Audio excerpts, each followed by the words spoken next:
सांसद को मार दिया। बार-बार भ्रष्ट सरकार को जाना चाहिए।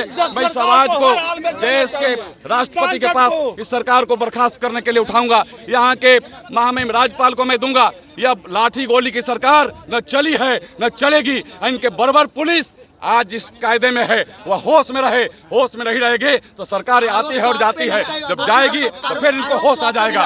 अब होश में रहो। नहीं, इनके बर्बर सरकार जब हम चाचा पलटू भतीजा चोर, चाचा पलटू भतीजा चोर, चाचा पलटू भतीजा चोर, लाठी गोली की सरकार, लाठी गोली की सरकार, लाठी गोली की सरकार, भतीजा चोर, दिनेश कुमार मुर्दाबाद,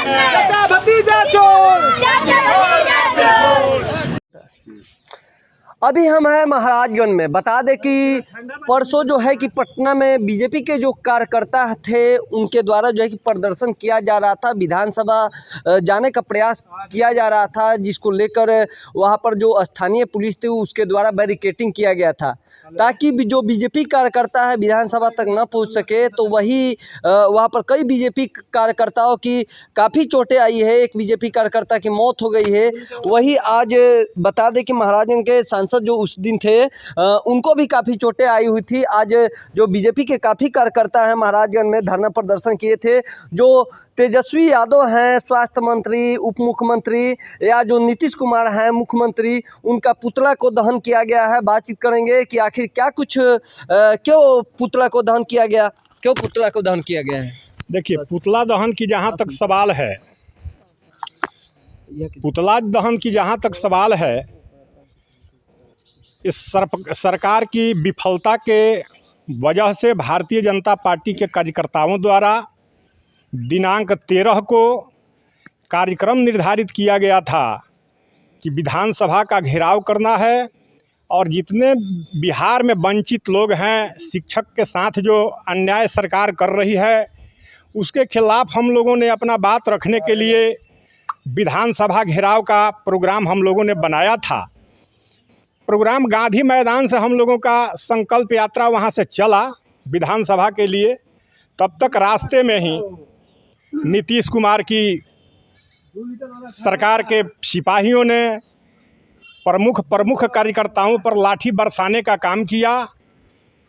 प्रमुख कार्यकर्ताओं के साथ साथ जो इलेक्टेड पर्सन के लोग हैं, एमपी हैं, विधायक हैं। लेकिन सवाल यह उठ रहा है कि वहाँ के जो पुलिस कप्तान हैं, अब जो तमाम वहाँ के आला अधिकारी हैं, उनके द्वारा बताया जा रहा है कि जो बीजेपी कार्यकर्ता हैं उनके द्वारा जो अधिकारी हैं, खासकर कहा जाए तो पुलिसकर्मी, उनके ऊपर मिर्ची का छिड़काव किया गया, जिसके कारण काफ़ी उनको परेशानी हुई, जिसके बाद आंसू गैस और लाठीचार्ज किया गया। यही सही बात है। ये जो आपने कहा ये सच है। हाँ, मिर्ची का प्रोग्राम जो आप बता रहे हैं, मिर्ची का प्रोग्राम भारतीय जनता पार्टी के कार्यकर्ताओं के द्वारा, आला कमान के द्वारा 10 दिन पहले से विधानसभा घेराव करने का हम लोगों का प्रोग्राम था।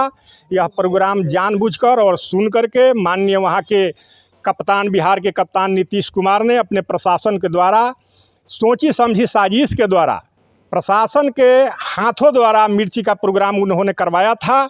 हम लोगों का जो भीड़ था, जो एकता थी, उसको विखंडित करने के लिए नीतीश कुमार के द्वारा ये षड्यंत्र रचा गया था। भारतीय जनता पार्टी के द्वारा कोई ऐसा बात नहीं है कि मिर्ची का प्रोग्राम किया गया था।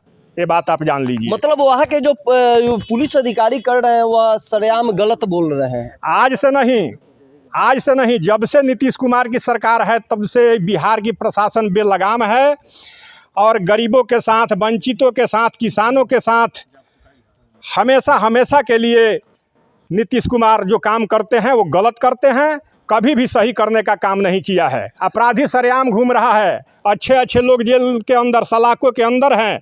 ये क्या है? ये नीतीश कुमार का गुंडागर्दी है या सरकार चलाने का अच्छा नियम है? आप ही लोग बताइए। अच्छा, जो शिक्षक बहाली का में ऐसा क्या हुआ था कि जो कि विधानसभा तक जो कि प्रदर्शन करने का ख्याल है? शिक्षक बहाली का ऐसा, मैंने ये सारा परिस्थिति आप लोग देख रहे हैं।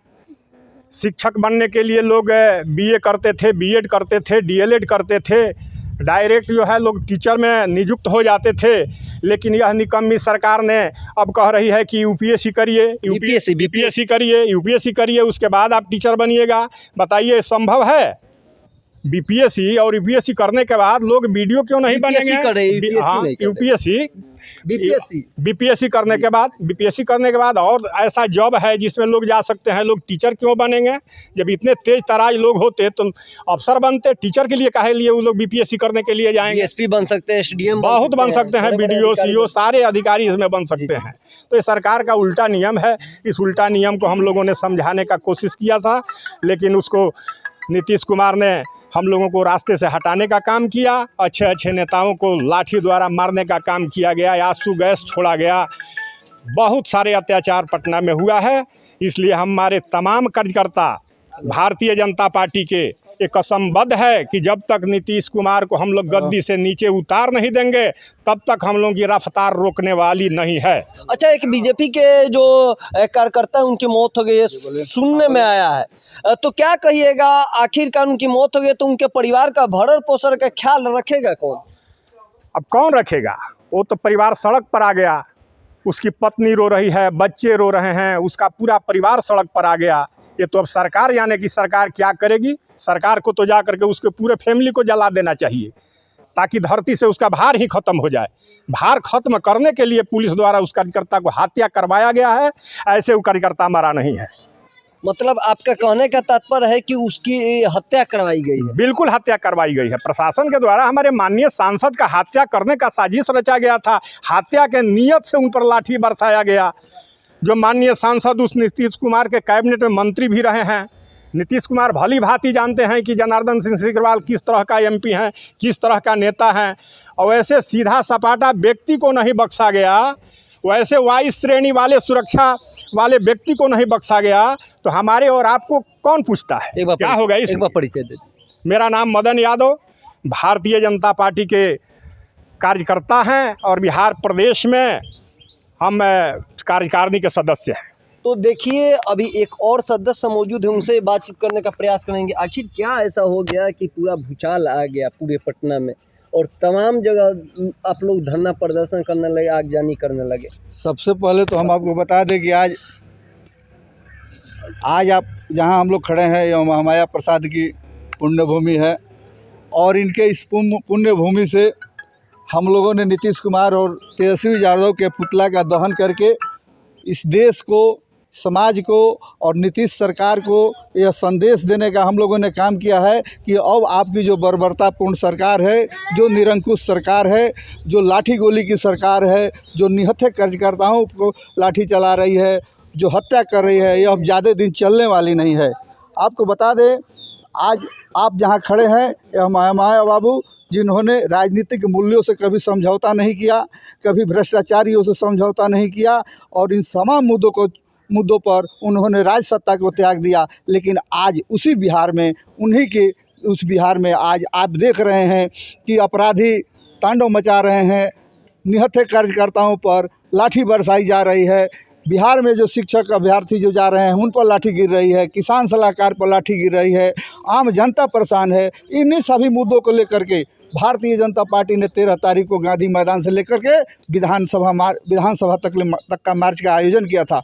लेकिन इनको पता था कि भारतीय जनता पार्टी के कार्यकर्ता निश्चित रूप से अपने आयोजन में, अपने मकसद में सफल होंगे। लेकिन धोखे से विधानसभा से लगभग 1 किलोमीटर पहले, 1.5 किलोमीटर पहले बैरिकेटिंग लगा करके इनको रोकने का काम किया गया। इन पर मिर्ची का पाउडर फेंका गया, आंसू गैस छोड़े गए, पानियों की बौछार की गई, निहत्थे कार्यकर्ताओं पर लाठी चलाई गई। इसमें सैकड़ों, दर्जनों, सैकड़ों नहीं हजारों की संख्या में लोग घायल हुए। पटना के विभिन्न अस्पतालों में सभी लोग भर्ती हैं, उनका इलाज चल रहा है। आप देख रहे होंगे कि जहानाबाद के हमारे एक कार्यकर्ता इन्हीं की लाठी से मारा गया। आज उस कार्यकर्ता, उस परिवार को कौन देखेगा। आप एक भ्रष्टाचार का भी मुद्दा उठाए हुए हैं, तो भ्रष्टाचार पूछने का प्रयास है आपका कि हमारा पूछने का यही प्रयास है कि भ्रष्टाचार का जब आप बात बोल रहे हैं तो आरजेडी हो या बीजेपी हो या कोई भी दल हो, क्या लग रहा है कि किसी के भी सरकार हो तो वहाँ पर भ्रष्टाचार नहीं हो रहा है? देखिए, भ्रष्टाचार इस सरकार में आप 2004 के पहले जो बिहार की स्थिति थी और पहले जो भारतीय एनडीए के साथ जब नीतीश कुमार सरकार में आए थे तो बिहार में एक बहुत बड़ा परिवर्तन आया था। अपराधियों पर अंकुश लगा था, भ्रष्टाचारियों पर अंकुश लगा था। लेकिन आज जब से आरजेडी के साथ इन्होंने सरकार बनाया है, बिहार में नंगा नाच हो रहा है, अपराध का नंगा नाच हो रहा है, भ्रष्टाचार का नंगा नाच हो रहा है। कोई पदाधिकारी किसी की बात को सुनने को तैयार नहीं है। यह पटना की जो घटना हुई, जनार्दन सिंह सिग्रीवाल जो हमारे सांसद, उन पर जो लाठी चला, क्या पुलिस उनको पहचानती नहीं थी? सारे लोग उनको पहचानते थे, लेकिन उनकी हत्या करने की नीयत से उन पर लाठीचार्ज किया गया। उनको जान के मारने के ख्याल से उन पर ये लाठीचार्ज करके उनको रास्ते से हटाने का काम करने का सरकार काम कर रही है। यह निरंकुश और बर्बर हो गई है सरकार। इसको सत्ता में 1 मिनट भी रहने का अधिकार नहीं है। अगर बीजेपी की सरकार होती और आरजेडी प्रदर्शन करती तो क्या कहेंगे? देखिए, आप प्रदर्शन की बात कर रहे हैं। आपको याद होगा जब किसान आंदोलन चल रहा था और किसान पूरे हरियाणा, पंजाब, दिल्ली, उत्तर प्रदेश के जब किसान आंदोलन कर रहे थे और वहाँ के किसान जब लाल किला पर चढ़ गए थे, लेकिन उसके बावजूद भी केंद्र की सरकार, वहाँ के पुलिस देखती रह गई, क्योंकि इस देश के मुखिया जो माननीय प्रधानमंत्री का कहना था कि जो प्रदर्शन कर रहा है वही हमारा ही व्यक्ति है। इस पर अगर किसी की हत्या होती है, किसी को नुकसान होता है तो हमारा एक भाई भतीजा मारा जाएगा। इसलिए उतना अत्याचार सहने के बाद, लाल किला पर चढ़ने के बावजूद भी दिल्ली की पुलिस ने एक डंडा किसी को नहीं मारा। क्यों? कि लोकतांत्रिक सरकार का ये सोच था, मोदी जी का सोच था कि लोकतांत्रिक तरीके से अपनी बात रख रहे हैं, इनकी बात को सुना जाए। और उनकी बात को सुन करके आप देखे होंगे कुछ दिन के बाद चल के किसान जो बिल जो आया था उसको सरकार ने वापस लिया। लेकिन यह गूंगी बहरी जो सरकार है, यह किसी की बात को नहीं सुन रही है।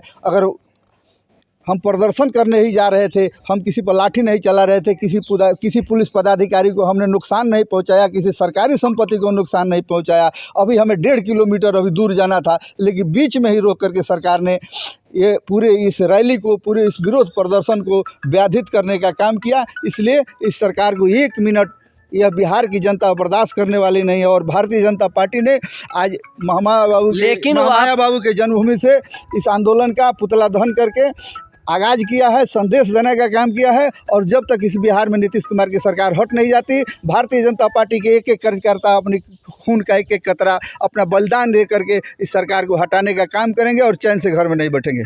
लेकिन आप बता रहे थे कि 1.5 किलोमीटर पहले ही रोक दिया गया, तो पुलिस कप्तान द्वारा बताया जा रहा है कि लाल मिर्ची फेंका गया। पुलिस कप्तान, ये सरासर झूठ है। पुलिस के द्वारा लाल मिर्ची फेंका गया डिस्टर्ब करने के, पुलिस के द्वारा पानी की बौछार छोड़ी गई, पुलिस के द्वारा आंसू गैस के गोले छोड़े गए, पुलिस के द्वारा लाठियाँ चार्ज की गई है। तो पूरे आपके जैसे जो मीडिया के कर्मी वहाँ मौजूद थे, मीडिया कर्मियों को नहीं छोड़ा गया, उन पर भी लाठियाँ बरसाई गई। इसने छोड़ा किसको है? नीतीश कुमार ऐसा है। नीतीश कुमार के बारे में कहा जाता है कि ऐसा कोई सगा नहीं जिसको नीतीश ने ठगा नहीं।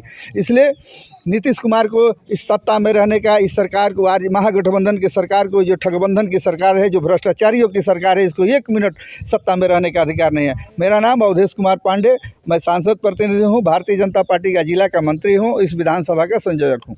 आज आप लोग बिहार के मुख्यमंत्री और उप मुख्यमंत्री का पुतला को दहन किए हैं, क्या कहिएगा? पुतला दहन करना तो हम लोग का स्वाभाविक लक्ष्य है, क्योंकि उनका तानाशाही, अत्याचारी और भ्रष्टाचारी के खिलाफ हम लोग पुतला दहन किए हैं और आगे भी करते रहेंगे अगर ऐसा अत्याचारी काम हुआ तो। एक बार परिचय अपना दे दीजिए। मेरा नाम सोनू कुमार दुबे, पटेढ़ी। आज पुतला को दहन किया गया पटेढ़ी में, क्या कहिएगा?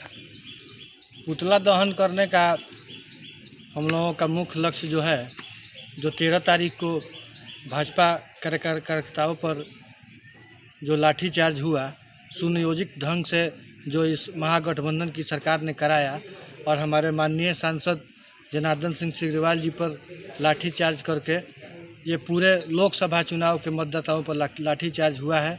और हम लोग अब ये आंदोलन शुरू कर दिए हैं।